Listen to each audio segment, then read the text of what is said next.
आप सभी भाई बहनों का आध्यात्मिक ज्ञानात्मक चैनल की ज्ञान कक्षा में एक बार फिर स्वागत है। आज की चर्चा का विषय है जीवन एक उपहार। एक सामान्य शब्दों में देखिए, हम किसी भाई बहन को भी जब जब जीवन में कोई उपहार मिलता है तो हम बहुत प्रसन्न होते हैं, हमें खुशी होती है। अक्सर देखिए, कुछ लोग जब जन्मदिन मनाते हैं या शादी ब्याह का कोई ऐसे अवसर आते हैं तो अक्सर हमें देखिए भौतिक स्तर पर कुछ उपहार आते हैं, जिनको देखिए इंग्लिश में क्या कहते हैं, गिफ्ट। गिफ्ट मिलना एक अक्सर मनुष्य को प्राप्त करने में खुशी से होती है, एक उत्साह सा बना होता है। और अब इन देखिए उपहारों का देना लेना, ये देखिए दिवाली पर्वों पे तो आम बात होगी। जबकि देखिए दिवाली पर्व जो मनाया जाता है उसके पीछे तो देखिए एक आध्यात्मिक एक कारण है, आस्था है, परमात्मा से जुड़ने के लिए देखिए ये पर्व बनाए गए। लेकिन उनको अब जैसे जैसे उन पर्वों में आध्यात्मिकता कम होती जा रही है और राजसी गतिविधियां अधिक देखने को मिलती है, क्योंकि लोगों में देखिए मौज मस्ती का वातावरण अधिक देखा जाता है। देखिए, जब तक हम परमात्मा के प्रति, अपने जन्म के प्रति गंभीर नहीं होते, क्योंकि देखिए मनुष्य जोनि एक परीक्षा जोनि भी है। हम सभी भाई बहन जैसे जैसे कर्म करते हैं वैसे वैसे उनका एक कर्माशय बनता है। जैसे हम देखिए परीक्षा में बैठे होते हैं तो हम अपना मिला हुआ समय इधर उधर बर्बाद नहीं करते। संसार में तो कभी कभी देखिए किसी मनुष्य द्वारा ऐसे शब्द भी सुनने को आ जाते हैं कि बस जीवन कट रहा है। देखिए, जीवन की एक एक सांस आपकी हमारी बहुत ही कीमती है। इस मिले हुए जन्म का देखिए परमात्मा का दिया हुआ ये एक वरदान है, जिसका हम अपने मिले हुए जीवन में यदि मूल्य समझें तो बहुत अधिक है, जिसको देखिए किसी भौतिक मापदंड में तोला नहीं जा सकता, नापा नहीं जा सकता। ये एक अनमोल वरदान है। हम सभी भाई बहनों को मिले हुए जीवन का उपयोग समझना होगा, महत्व समझना होगा, क्योंकि मनुष्य जीवन एक कर्म जो नहीं है। मनुष्य जीवन आपको हमें देखिए एक साधना करने का एक अवसर दिया गया है। ये केवल और केवल देखिए मनुष्य योनि में ही संभव है। शास्त्रों में तो देखिए 84 लाख प्रकार की योनियों का वर्णन आता है, जिसमें से देखिए 80 लाख प्रकार की योनियां तो तामसी जोनियां हैं, दंड रूपी जोनियां हैं, नीचे की जोनियां हैं। यानी इन सभी जोनियों का कोई महत्व नहीं है। अब देखिए, कोई कुत्ता बन गया है, कोई बिल्ली है, कोई खरगोश है, कोई चाहे शेर है। कितने प्रकार के देखिए कीड़े मकोड़े, कीट पतंगे, वनस्पति, समुद्र में रहने वाले कितने ही देखिए जीव हैं। कितने ही प्रकार के देखिए कीट पतंगे आप देखोगे, कितनी प्रकार की देखिए तितलियां हैं, कितने ही प्रकार के देखिए पक्षी आपको देखने को मिलेंगे। साधारण जीवन में तो देखिए आप कुछ प्रकार के ही पशु पक्षी देखते हैं। यदि आप चिड़ियाघर में जाओ या कुछ और विशेष प्रकार के टीवी पर कुछ चैनलों को अगर आप देखो तो आप पाओगे कि कितनी अधिक विभिन्नता है। तभी तो देखिए 84 लाख प्रकार की जोनियां हैं।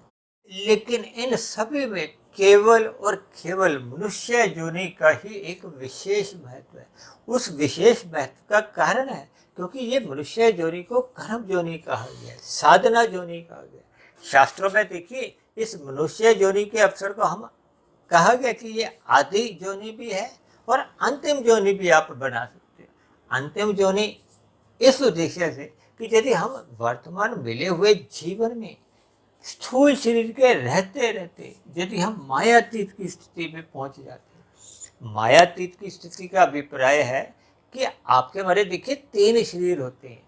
ये जो स्थूल शरीर है ये तो आपके हमारे एक व्यवहार में आता है, जिसको आप और हम देखिए एक दूसरे को देखते हैं और इसी से ही आपका हमारा व्यवहार चलता है, संसार चलता है। जबकि इस स्थूल शरीर के जो भीतर है सूक्ष्म शरीर और एक है कारण शरीर। देखिए, एक साधारण बोलचाल में तो एक साधारण मनुष्य को कारण शरीर का नाम ही नहीं सुना तो इसके बारे में कोई विशेष ज्ञान ही नहीं होता। देखिए, जब कारण और कार्य की चर्चा होती है, विशेष रूप से देखिए जब आपके हमारे स्थूल शरीर पे कोई रोग होता है, अब रोग हुआ है तो देखिए उसका कुछ ना कुछ पीड़ा होती है, दर्द होता है, तभी तो हम डॉक्टर के पास जाते हैं। कभी कभी देखिए दांतों में हमें कोई एक दर्द होता है, कान में दर्द हुआ, कहीं भी देखिए शरीर के किसी भी अंग पर जब हमें कोई पीड़ा होती है, दर्द होती है, यानी कि वो रोग के रूप में उत्पन्न होता है, तो वो हमें पीड़ा देते हैं। तो उसका फिर देखिए हम इलाज करवाते हैं। इलाज का अभिप्राय क्या है? फिर हम डॉक्टर के पास जाते हैं, तो डॉक्टर क्या देखता है? इसके रोग का पीछे का कारण क्या है।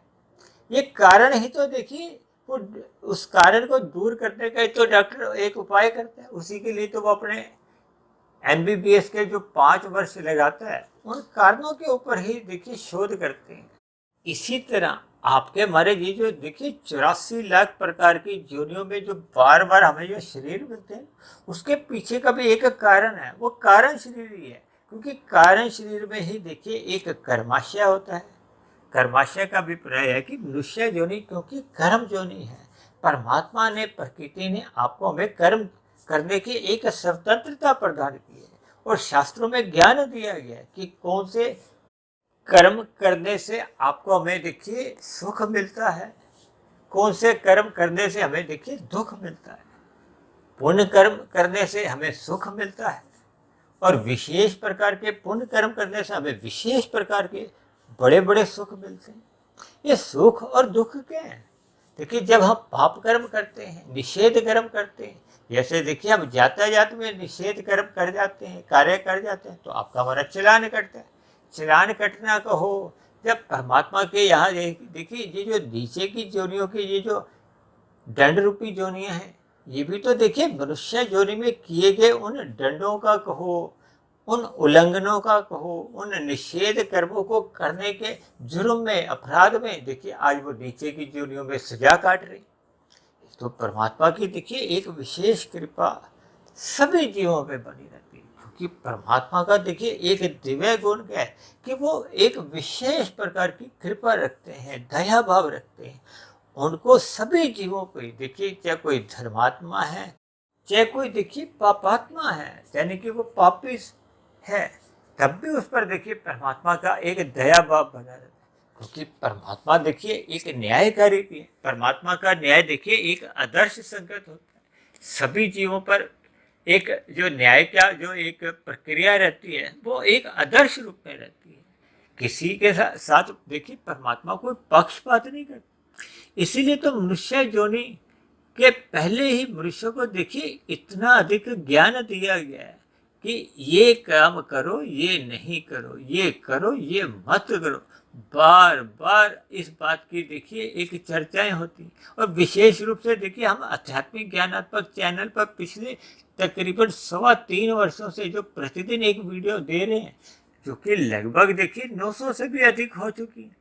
इन पर हम जो शास्त्रों की जो सैद्धांतिक बातें हैं, विशेष रूप से देखिए कर्मफल सिद्धांत है। कर्मफल सिद्धांत का मतलब ही ये है कि कर्म करने वाले को ही उसका फल मिलता है। ये तो परमात्मा की एक न्याय संगत एक प्रक्रिया है, एक प्रकृति की एक ऐसी व्यवस्था है कि यहाँ पे देखिए चाहे आप पाप कर्म करो, चाहे पुण्य कर्म करो, देखिए पाप कर्मों के दुख रूपी फलों को तो हम त्याग कर नहीं सकते, भोगना ही पड़ता है। ये 80 लाख प्रकार की जोनियां आपको बार बार एक ही संदेश देती हैं, इशारा करती हैं कि मनुष्य योनि में हमें अपने कर्मों की ओर विशेष रूप से ध्यान देना होगा। ये शास्त्रों की जो जो गूढ़ रहस्य हैं, विशेष रूप से देखिए कर्म फल सिद्धांत की जो एक बारीकियां हैं, इनसे मनुष्य को अध्ययन करना होगा। वैसे तो देखिए परमात्मा की एक ऐसी व्यवस्था है कि यदि हमें देखिए कर्म फल सिद्धांतों का एक बारीकियों का नहीं भी अध्ययन, तो हमें देखिए पाप कर्म करने से पहले अंदर से एक घंटी बजती है। आपकी आत्मा हमें आगाह करती है। परमात्मा हमें विभिन्न प्रकार के देखिए एक शिक्षा संदेश देते हैं कि ये पाप कर्म मत करो, इस पाप कर्म को करने से आपको भविष्य में इसके देखिए दुख रूपी परिणाम भुगतने होंगे। अक्सर देखिए विशेष रूप से कलयुग में मनुष्य इन बातों को, इस शिक्षा संदेशों को कोई विशेष महत्व नहीं देता। इसीलिए देखिए पाप कर्म करना उसका एक स्वभाव बनता जाता है। देखिए जब हम अच्छे अच्छे कार्य करते हैं तो आपका हमारा देखिए कुछ संस्कार बनते हैं। यदि हम पुण्य कर्म करते हैं तो पुण्य कर्म करने के अंदर संस्कार बनते हैं। संस्कार क्या है? वो एक स्वभाव एक बनता जाता है। संस्कार को हो, स्वभाव को, देखिए शुभ भी हो सकते हैं, अशुभ भी हो सकते हैं। यानी कि अच्छे संस्कार होंगे तो वो आपको पुण्य कर्म करने के लिए एक विशेष प्रकार का बल देते हैं। आपको कोई प्रयास नहीं करना होता। जैसे आपका देखिए स्वभाव एक 70% बन गया है। अब देखिए 70% स्वभाव बन गया है तो वो प्रकृति को हो, परमात्मा की शक्तियाँ कार्य करती है, उसमें आपको कोई बल नहीं लगाना। अब देखिए शेष 30% के लिए हमें अपने प्रयास करने होते हैं। इसी तरह देखिए यदि किसी के अशुभ संस्कार बन गए हैं, पाप कर्मों के एक संस्कार बन चुके हैं, अब ये पाप कर्म के संस्कार भी देखिए वही सिद्धांत के अनुसार, देखिए जब हम पुनः पाप कर्म करते हैं तो वो बड़े आसानी से वो पाप कर्म सहज ही होने लगते हैं, क्योंकि अब उसका स्वभाव बन गया।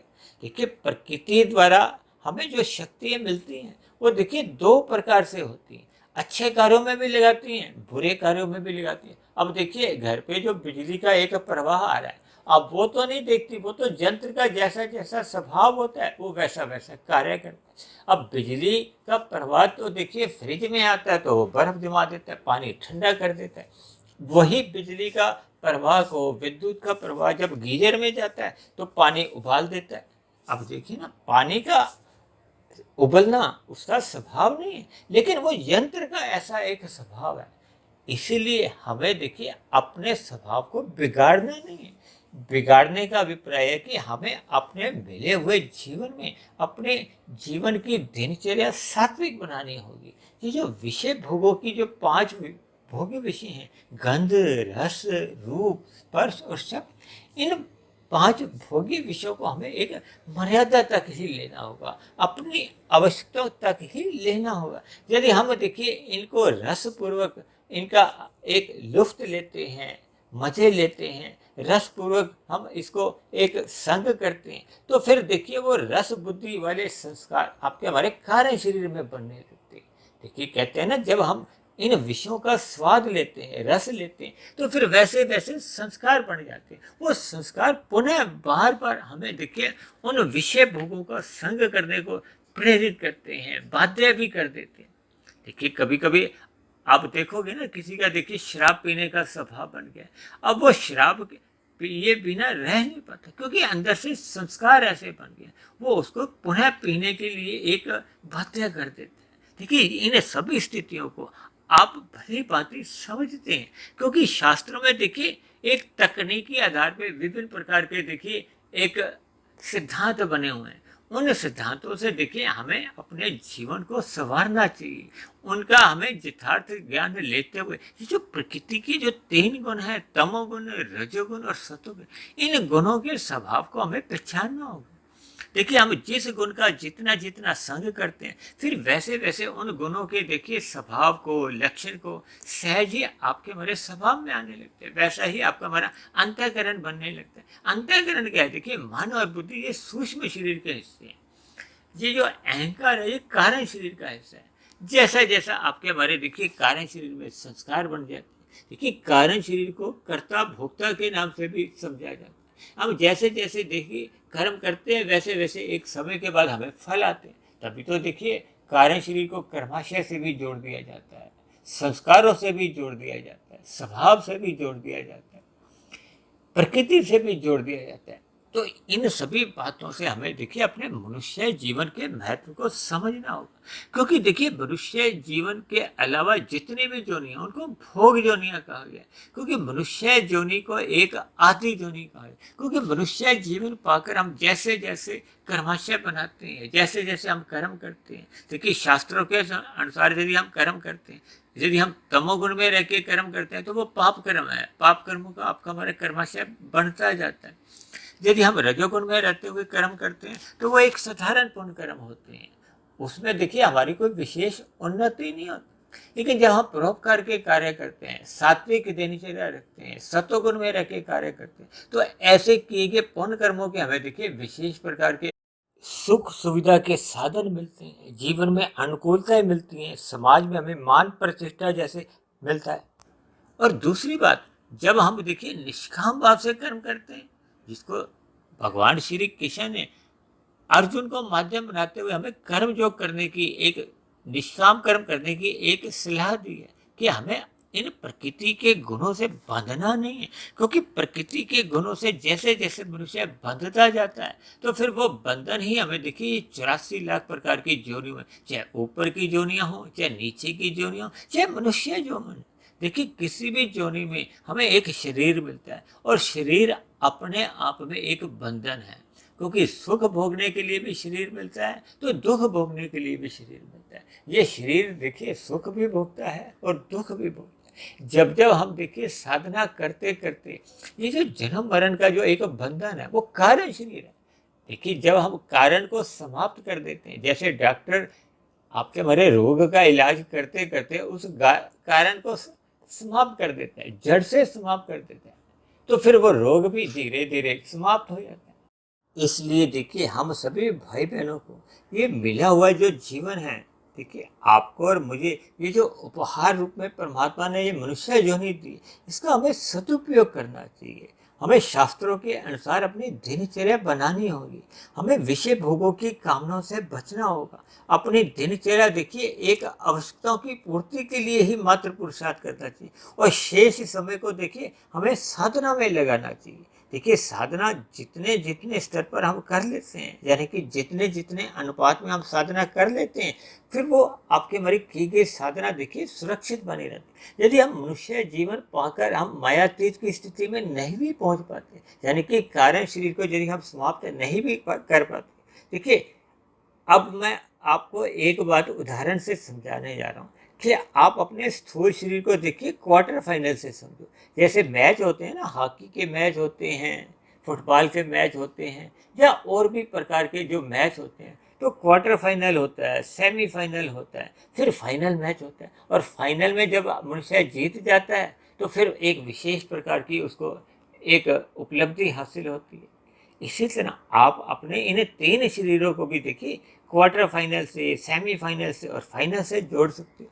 स्थूल शरीर का देखिए स्तर पर जब जब हम अपने शुभ कार्य करते हैं तो ये क्वार्टर फाइनल मैच है, यानी कि हम क्वालिफाई कर जाते हैं, हमारे अंदर एक उपयोगिता बन जाती है, हमारे अंदर एक विशेष योग्यता आ जाती है। यानी कि मनुष्य जीवन पाकर हमें पाप कर्मों से तो सर्वप्रथम बचना ही होगा, हमने निषेध कर्मों से बचना होगा। जैसे यातायात में हम देखिए गाड़ी चलाते समय निषेध कार्यों से बचते हैं, तभी तो आपके हमारे चलान नहीं करते।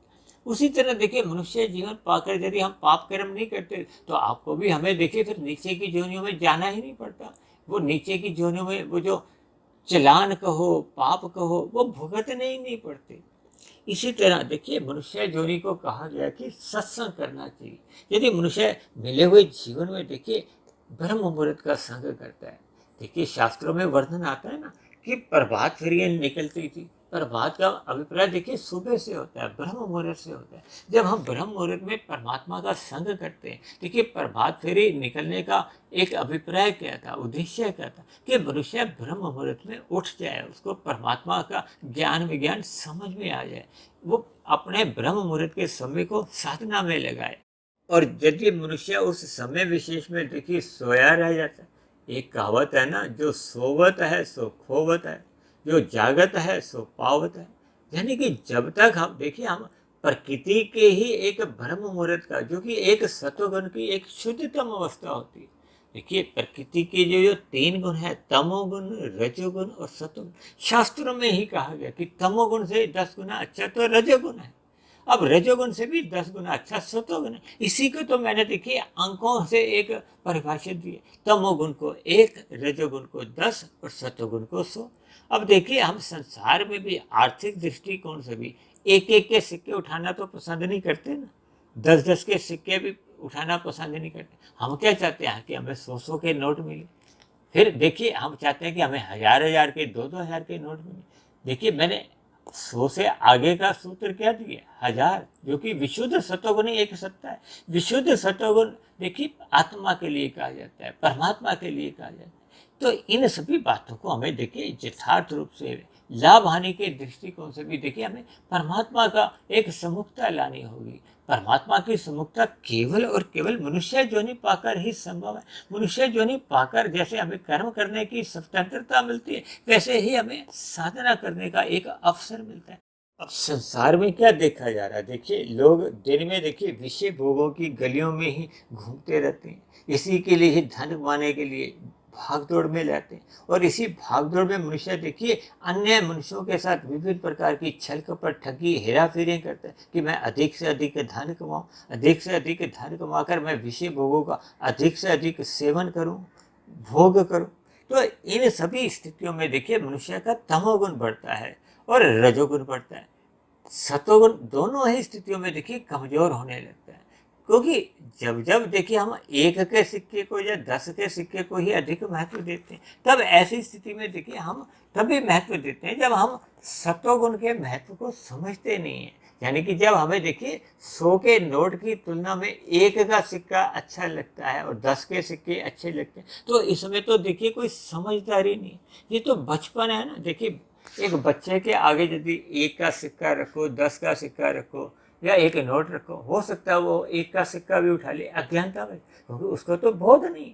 इसी तरह जब जब मनुष्य देखिए अपने मिले हुए जीवन में देखिए मांसाहार का सेवन करता है, अब देखिए वो मांसाहार का सेवन आपके हमारे लिए एक शास्त्रों में मना किया गया है। मनुष्य शराब का सेवन कर रहा है, सिगरेट गुटखा सुपारी खाता हुआ देखिए इधर उधर थूकते हुए जाते हैं। लोग खेल तमाशों में ही अपने मिले हुए समय की बर्बादी करते रहते हैं। टीवी पे देखिए कितने ही प्रकार के धारावाहिक आते हैं, कितने ही प्रकार के देखिए शो का नाम के अंतर्गत कुछ प्रोग्राम आते हैं। तो उन सभी प्रोग्रामों को देखिए यदि हम अधिक दिलचस्पी से अधिक रुचि से देखते हैं, तो फिर आपके हमारे देखिए राजसी या तामसी संस्कार बनते हैं, और इन दोनों ही स्थितियों में देखिए आपके हमारे जो सात्विक संस्कार हैं वो कमजोर होने लगते हैं। देखिए धारावाहिक के नीचे तो पहले ही लिखा होता है कि ये काल्पनिक घटनाओं पर आधारित है, लेकिन फिर भी मनुष्य देखिए बुद्धिमान होने के बावजूद भी ऐसे सभी धारावाहिक से देखिए 1 दिन 10 दिन महीना 2-2 साल जुड़े रहते। तो ये सभी की सभी देखिए मनुष्य की जो गतिविधियां हैं, वो मनुष्य अपने मिले हुए जीवन के उपहार का महत्व नहीं समझता। वो मनुष्य अपने मिले हुए जीवन का एक महत्व नहीं समझने के कारण ही देखिए वो स्थूल शरीर के स्तर पर पाप कर्म करता रहता है। जब देखिए मनुष्य एक क्वार्टर फाइनल का मैच ही हार जाता है, तो फिर उसका देखिए सेमीफाइनल या सेमीफाइनल से आगे जो फाइनल का है वहां तो फिर जाने की उसकी एक पात्रता ही नहीं बनती। जब जब मनुष्य देखिए स्थूल शरीर के स्तर पर पुण्य कर्म करता है, विशेष प्रकार के परोपकार के कार्य करता है, देखिए हम पक्षियों को दाना खिलाते हैं, पशुओं को चारा देते हैं, विभिन्न प्रकार के देखिए हम धर्म के प्रचार के लिए धन लगाते हैं, समय लगाते हैं, अब गरीब मनुष्यों की हम सहायता करते हैं, तो ये सभी विशेष प्रकार के पुण्य कर्म होते हैं। ये स्थूल शरीर के स्तर पर करने चाहिए। तभी तो देखिए शास्त्रों में ये कर्म कांड बनाए गए ताकि मनुष्य स्थूल शरीर के स्तर पर विषय भोगों की गलियों में डूबे नहीं और उसका परमात्मा से हाय हेलो बनी रहे, वो सतोगुण में आना जाना आरंभ कर। क्योंकि जब मनुष्य सतोगुण में आने जाने लगता है और यदि वहाँ टिक जाता है, रुक जाता है, यानी कि ज्ञान समझ में आ जाता है, तब फिर वो टिका हुआ ज्ञान कहो फिर हमें परमात्मा की भक्ति में लगा। ये भक्ति तो देखिए साधना है। जब आत्मा परमात्मा के सम्मुख हो जाती है तो फिर उसी को ही एक साधना कहा जाता है। देखिए यदि आपकी हमारी दिशा प्रकृति के विषय भोगों की ओर ही है, यानी कि आपकी हमारी दिनचर्या रजोगुण या तमोगुण की, क्योंकि मनुष्य तमोगुण में तो देखिए तभी गिरता है जब वो रजोगुण की गलियों में आवारागर्दी करता है। यदि मनुष्य रजोगुण में केवल अपनी आवश्यकताओं की पूर्ति के लिए जाता है तो फिर उसको देखिए तमोगुण में गिरने का तो कोई एक कारण ही नहीं है। यानी कि जब आप केवल अपनी आवश्यकताओं की पूर्ति के लिए ही पुरुषार्थ करते हो, तब ऐसी स्थिति में देखिए मनुष्य को किसी प्रकार की छल कपट ठगी हेरा फेरी करने की आवश्यकता रहती ही नहीं, क्योंकि वो अपने आवश्यक पुरुषार्थ से ही उन सभी साधनों को जुटा लेता है। देखिए इन सभी बातों को हमें यथार्थ पूर्वक समझना होगा। जब तक मनुष्य देखिए स्थूल शरीर के स्तर पर पुण्य कर्म नहीं करता, विशेष प्रकार के पुण्य कर्म नहीं करता, तब तक तो देखिए उसकी साधना की एक नींव ही तैयार नहीं होती। नींव का अभिप्राय है कि देखिए जब हम श्रद्धा पूर्वक सत्संग करते हैं, फिर सूक्ष्म शरीर द्वारा देखिए हम चिंतन करते हैं, मनन करते हैं, शोध करते हैं, ये ब्रह्म मुहूर्त में उठने पर जब हम ध्यान लगाते हैं, शास्त्रों का अध्ययन करते हैं, तो फिर शास्त्रों की बातों का देखिए हमें यथार्थ ज्ञान समझ में आने लगता है। प्रकृति के 3 गुणों का जो ज्ञान विज्ञान समझ में आ जाता है। ये जो 3 प्रकार के आपके हमारे शरीर है, स्थूल शरीर, सूक्ष्म शरीर और कारण शरीर, इनका कैसे कैसे संबंध है, इन शरीरों की कैसे कैसे एक आपस में संबंध है। क्योंकि देखिए कारण शरीर में जैसे संस्कार बने होते हैं मन बुद्धि में, फिर वैसे ही विचार आते हैं, फुरने उठते हैं। ये विचार फिर स्थूल शरीर की कर्मेंद्रियों को, ज्ञानेंद्रियों को दिशा निर्देश करते हैं। तो इस क्रम को हम देखिए तोड़ नहीं सकते। ये जो संबंध बना हुआ है, यानी कि ये जो तीनों शरीरों का जो संबंध है, इनको हम प्रभावित नहीं कर सकते। तभी तो कहा जाता है ना, स्थूल शरीर के स्तर पर हमें देखिए पुण्य कर्म करने चाहिए, सूक्ष्म शरीर के स्तर पर किए गए सत्संग का देखिए हमें एक मनन करना चाहिए, चिंतन करना चाहिए, शोध करना चाहिए, ताकि कारण शरीर में जो अशुभ संस्कार है वो कमजोर होते जाए और उनके स्थान पर देखिए शुभ संस्कार बनते जाए। जब अज्ञानता मिटती जाती है, देखिए सूक्ष्म शरीर के स्तर पर जब आपका हमारा चिंतन मनन की एक प्रक्रिया आरंभ हो जाती है, तो फिर देखिए हम सूक्ष्म शरीर को हम जो कि सेमीफाइनल कहते हैं, तो फिर उस सेमीफाइनल के मैच में भी फिर हम जीतने लगते हैं और जीत के फिर हम कहाँ जाते हैं, फाइनल के मैच में। देखिए जब जब आपके हमारे सूक्ष्म शरीर के स्तर पर देखिए चिंतन मनन एक उच्च श्रेणी का होता जाता है। देखिए स्थूल शरीर पर एक सफलता को प्राप्त करना 1% की कामयाबी है। जब आप 10% पे पहुंच जाते हो तो सूक्ष्म शरीर के स्तर पर आपको कामयाबी मिलने लगती है। अब उस कामयाबी पर आप आगे की दिशा में बढ़ते हो। 12% की कामयाबी, 15%, 20%, 40%। जैसे जैसे हम देखिए कारण शरीर में अपने अज्ञानता के संस्कार हैं, उसको हम दग्ध बीज करने लगते हैं। ये दग्ध बीज करने पे ही देखिए हम फाइनल का मैच जीत पाते हैं। यानी कि कारण शरीर में जब आपके हमारे देखिए बुरे संस्कार, अशुभ संस्कार, अज्ञानता के संस्कार, भोगों के संस्कार वो दग्ध बीज होने लगते हैं, तो फिर देखिए जब बीज ही दग्ध बीज हो जाता है, जल जाता है, तो उसमें कोई अंकुरण नहीं होता। ये अंकुरण ही तो मन बुद्धि के स्तर पर देखिए विभिन्न प्रकार के फुरने जगाता है, वृत्तियां जगाता है, आपके विचार लाता है। तो जब देखिए कारण शरीर में वो संस्कार ही समाप्त हो गए, उनके स्थान पे देखिए अब केवल शुभ संस्कार बने हुए हैं। और शुभ संस्कार का अभिप्राय है कि अब आत्मा के ऊपर किसी भी प्रकार के आवरण नहीं है। देखिए इन 3 शरीरों के तो आत्मा के ऊपर आवरण आते हैं। जैसे सूर्य के आगे काले बादल आ जाते हैं तो सूर्य का प्रकाश ढक जाता है, ऐसे ही आपके हमारी आत्मा के ऊपर जब ये 3 शरीरों के एक आवरण आ जाते हैं तो आत्मा का प्रकाश ढक जाता है। जब आत्मा का मूल प्रकाश ढक जाता है तो फिर वो परमात्मा के विमुख हो जाती है। जब आत्मा का मूल प्रकाश ज्ञान पूर्वक एक सहज स्थिति बनने लगती है, तो आत्मा और परमात्मा का तो देखिए पहले से ही सजातीय संबंध है, दोनों एक ही जाति के हैं। आत्मा सहज ही परमात्मा से प्रीति करने लगती है, इसमें कोई करने की भी जरूरत नहीं, वो तो सहज ही होने लगती है। देखिए एक होता है करना, एक होता है होना। होना एक सहज स्थिति होती है, करना एक प्रयास होता है। तो इन सभी स्थितियों में देखिए चाहे आप किसी भी कारण से आप अपने मनुष्य जीवन के महत्व को समझो, ताकि हम प्रकृति की और जो विषय भोगों की गलियों में आपके हमारी जो जीवन की दिशा बनी हुई है, उस दिशा को हमने देखिए परमात्मा की ओर मोड़ना है, परमात्मा की और हमने साधना करनी है। जैसे जैसे आपकी हमारी दिशा परमात्मा की ओर एक मजबूत बनती जाती है, तो आपकी हमारी दशा भी सुधरती जाती है। दशा का सुधरना क्या कि आपके हमारे कारण शरीर, सूक्ष्म शरीर सुधरने लगते हैं, और ये शरीर जैसे सुधरते सुधरते शुद्ध हो जाते हैं, तो फिर स्थूल शरीर के मरने पे हम मायातीत की स्थिति में पहुंच जाते हैं। यानी जन्म मरण का बंधन ही समाप्त हो जाता है। ये बंधन समाप्त करने के लिए ही मनुष्य जीवन का ये हमें परमात्मा ने एक उपहार दिया है। इस उपहार का हमें देखिए सदुपयोग करते हुए, हमें एक महत्व समझते हुए साधना आरंभ करनी चाहिए। तो ऐसी सभी शुभ स्थितियां हम सभी भाई बहनों के जीवन में भी बने। इन्हीं शुभ कामनाओं के साथ आज की चर्चा विशेष को यही विश्राम देते हैं। परमात्मा के आशीर्वाद से वे मेरे प्रयासों द्वारा यदि बनी हुई वीडियो आपको तर्क संगत सही लगती हो, ज्ञानवर्धक लगती हो, तो मेरी भी आप सभी भाई बहनों से विनती है कि इन बनी हुई वीडियो विशेष को आप अधिक से अधिक भाई बहनों में शेयर करते अपना सहयोग दें।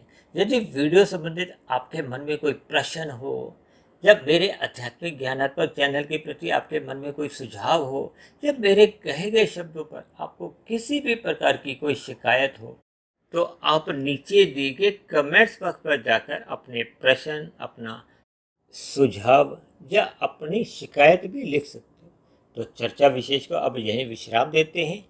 कल फिर मिलते हैं एक नए विषय को लेकर, एक नए संदेश के साथ। तब तक आप सभी भाई बहनों का बहुत बहुत धन्यवाद।